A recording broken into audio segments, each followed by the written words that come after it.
나는 대한민국 국기원 정부 파견 태권도 사범이다. 대한민국 정부 태권도 파견 사범은 문화체육관광부로부터 국고 또는 기금 등을 지원받아 세계 태권도 본부인 국기원에서 태권도 사범을 선발, 파견 등 모든 업무를 총괄한다.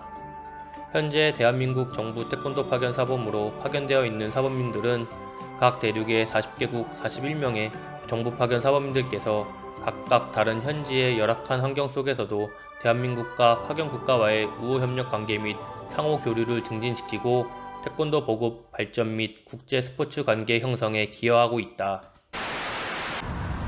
예술가 낭만의 도시, 유럽 문화의 대명사라고도 할 수 있는 프랑스 파리로 2018년 12월 1일 날짜로 파견되었다. 프랑스 태권도 협회와 협력하여 청소년 국가대표팀 및 상비군 대표팀 훈련 감독으로 선수들을 양성하고 태권도를 일반 시민들에게 알리기 위해 행사도 기획하며 전국 각지를 돌면서 태권도 세미나도 진행하고 있다. 겉으로 보았을 때 모든 것이 순조롭게 흘러온 것만 같아도 처음 파견됐을 때부터 현재까지도 속내를 다 털어놓지 못할 예측 불가능한 상황에 대처하며 하나하나 읽어 나가는 중이다. 오늘은 현재 내 자신이 있기까지 내 일생을 한번 돌아보며 나만의 이야기를 지금부터 해보려고 한다.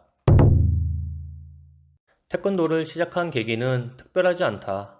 많은 아이들이 그렇듯이 어머니 손에 이끌려 처음 도장에 발을 들였던 것 같다.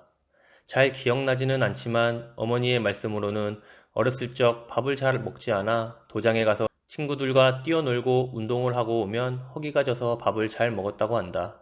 그렇게 6살 때부터 태권도장에서 꾸준히 태권도를 배웠고 간간히 구청장기 겨루기 대회에 나가서 입상을 하는 정도로 특별한 재능이 있지는 않았다. 그러다 초등학교 5학년 때 인근에 있는 중학교 태권도부에서 훈련을 같이 해보자는 관장님의 권유로 동네 친구들과 함께 찾아간 중학교 태권도부에서 하루 이틀 형들과 함께 어울려져서 운동을 하다 보니 자연스럽게 엘리트 선수로 진학하여 본격적으로 태권도 선수로 입문을 하게 되었다. 태권도 선수로 진로를 선택한 가장 큰 이유는 올림픽. 내가 중학교를 입학할 당시 2000년 시드니 올림픽을 1년여 앞둔 시기였다. 아시다시피 태권도는 2000년 시드니 올림픽부터 정식 종목으로 채택되어 태권도 세계화에 기여해왔다. 그때부터 올림픽이라는 꿈의 무대를 그리며 좌석에 N극과 S극이 서로 끌리듯이 그렇게 태권도는 내 인생의 동반자가 되었다. 운동을 하면서 중학교, 고등학교 때 가장 힘들었던 점은 등하굣길이었다. 서울 출생인 나는 중학교 입학하는 동시에 아버지가 이직을 함으로써 인천으로 거주지를 옮겼다. 이미 한 달간의 동계 합숙 훈련으로 선배 동기들 간의 끈끈한 동기애로 똘똘 뭉쳐있는 나에게 전학은 뭔가 배신자의 길을 걷는 것 같았다. 그리하여 매일 아침 새벽 5시에 일어나서 5시 30분 첫 차를 타고 인천에서 서울로 등교하며 새벽 훈련에 임하고 저녁 9시까지 야간 훈련을 하고 집에 돌아가 자정쯤에 잠자리에 들었던 기억이 새록새록하다. 새벽에 제 시간에 일어나지 못해 새벽 훈련에 지각하여 선배들한테 혼난 적이 한두 번이 아니며 저녁 늦게 집으로 돌아오는 버스에서 깊이 잠들어 막차가 끊겨 종점까지 어머니가 데리러 온 적이 허다하다. 이렇게 6년간 인천, 서울을 약 2시간 동안 통학하며 고달픈 선수 생활을 했지만 단 한 번도 불평불만을 하지 않았다. 내가 선택한 길이고 내가 책임져야 할 일이기 때문이다. 어쩌면 그 시절 동안 나의 근성이 길러졌는지도 모른다. 앞서 이야기했듯이 나는 남들보다 뛰어난 재능이 있는 건 아니었다. 중학교 시절에 전국대회 16강, 서울시 대회 동메달 3개가 전부이며 고등학교에 진학해서 전국대회 메달이 수두룩한 선배, 동기들에게 치여 평범한 선수에 지나지 않았다. 그럼에도 불구하고 나는 작은 믿음이 있었다. 내 자신을 객관적으로 분석해 봤을 때 내 자신은 점진적으로 성장하고 있었고 태권도로 내 인생을 그리고자 주변 친구들과는 달리 나만의 방식으로 노력을 하고 있었다. 기술 훈련 시간에 항상 경쟁자 친구를 옆에다 두고 그 친구보다는 무조건 발차기를 한두 번씩 더 찾고 체력 훈련 시간에는 가장 잘 뛰는 친구 뒤에 바짝 따라붙어 간격이 멀어지면 죽는다는 마음으로 그 친구 꼬랑지만 따라 뛰었다. 그러던 어느 날 그 친구를 앞질러 뛰는 나를 발견할 수 있었고 그 믿음이 확신으로 변하는 시간은 분명 다가왔다. 고등학교 3학년 때 서울시 메달도 없던 내가 전국대회에 출전하는 대회마다 모두 입상하면서부터였다. 이렇게 내 인생 1막장은 노력하면 이루어진다는 믿음을 확인할 수 있는 시기였던 것 같다. 인생 1막장이 노력이라는 단어에 믿음이 생긴 시기였다면 이 막장은 롤러코스터를 타는 것처럼 의심과 증오, 그리고 확신을 오르락내리락 하며 혼돈의 시기를 보냈다. 용인대학교에 입학하여 늘 그러하듯이 나는 국가대표와 올림픽을 목표로 최선을 다해 훈련에 임했다. 고등학교 3학년 때 전대회 입상과는 달리 전대회 예선 탈락의 아픔을 겪었다. 1학년임에도 선배들과 동기들을 대표하여 파격적으로 주전 대회에도 발탁되는 기회를 받았음에도 불구하고 남들보다 더 노력을 했다고 자부했음에도 2학년 여름까지 시상되는 내가 올라갈 자리를 허락하지 않았다. 그러던 시기에 나에게 중요한 선택의 시기가 찾아왔다. 부모님의 사업이 점점 더 힘들어지면서 등록금과 생활비를 지원받기가 힘들어졌다.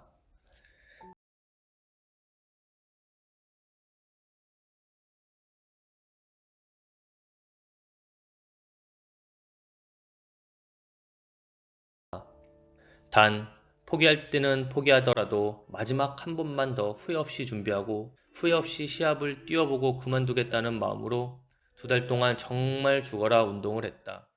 새벽, 오전, 오후, 야간, 단체 본 훈련 이외에도 매일같이 산을 뛰었고 개인 훈련에도 제일 먼저 시작해서 제일 늦게까지 해야 직성이 풀렸다.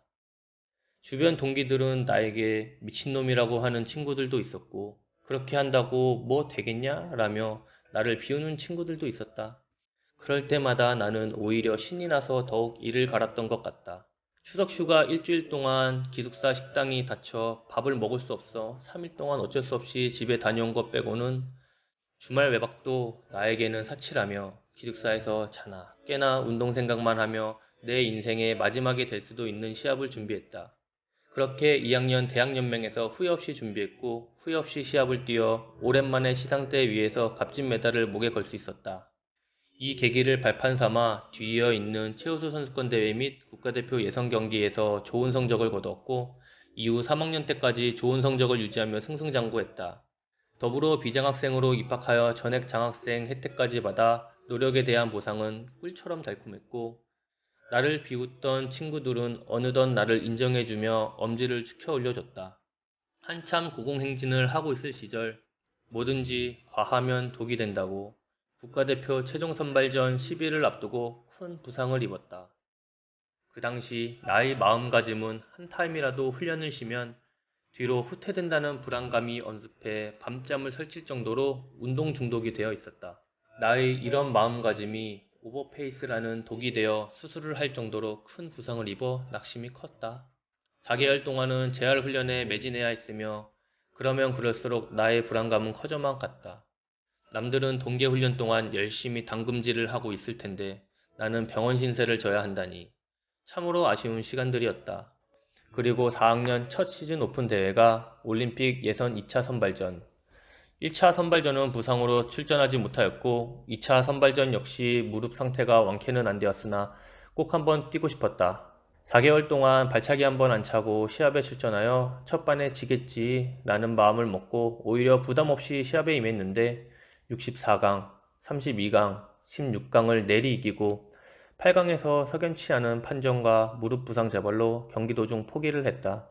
그렇게 한 달의 재활 과정을 더 거친 후 복귀하여 더욱 이를 악물고 열심히 노력했지만 진로를 앞두고 있는 시기라 그런지 매 시합에 부담감은 커졌고 결국 극심한 슬럼프에 빠져 한동안 힘든 시기를 보냈다.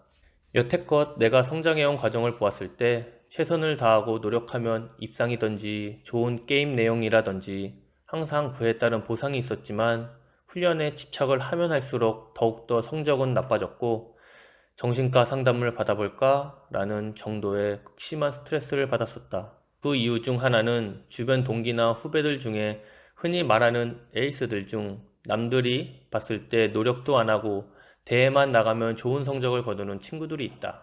그런 친구들을 보았을 때 그 당시에는 내 자신이 옳았다는 걸 증명하고 싶어서 더 훈련에만 매진을 했는데 내가 부족했다는 깨달음을 얻는 순간 머리로 망치를 한 대 얻어맞은 느낌을 아직도 잊을 수가 없다. 그 깨달음이란, 즉 기술 훈련도 물론 중요하지만 어느 정도 수준급에 올라와 있는 선수들은 멘탈과 심리적인 훈련을 통해 내면을 더 단단하게 만드는 것이 더욱 중요하다고 느꼈다. 그동안 내가 수년간 노력해서 쌓아온 내 기술들과 감각들은 하루 쉬고 일주일 쉬고 한 달은 쉰다고 쉽게 없어지거나 둔해지지 않는다. 물론 체력과 근육들은 일정 부분 감소할 수 있겠지만 내가 그동안 다져놓은 기반들은 승패를 좌우할 만큼 큰 영향을 미치지 않을 것이다. 그에 반해 시합을 준비하는 과정에서 혹은 시합 도중 나의 멘탈이 무너지고 심리적으로 불안하면 내가 가지고 있는 실력을 다 발휘하지 못하고 그것이 한 번, 두 번 되풀이가 되면 슬럼프에 빠지는 것이다. 많은 학자들이 이 같은 쟁점으로 스포츠 심리학 연구를 하여 무수히 많은 결론들을 도출해냈지만 이 주장은 지극히 내 개인적인 경험을 통한 주관적인 이야기다. 나는 그런 불안들을 그동안 신체 훈련을 통해서만 극복하려고 했고 그것이 곧 진리인 것처럼 착각했었다. 그렇다고 내가 가지고 있는 신념을 버리지는 않았다. 꿈꾸는 자만이 누릴 수 있고 노력하는 사람만이 쟁취할 수 있다. 그동안 내가 해왔던 노력들은 꾸준히 했다.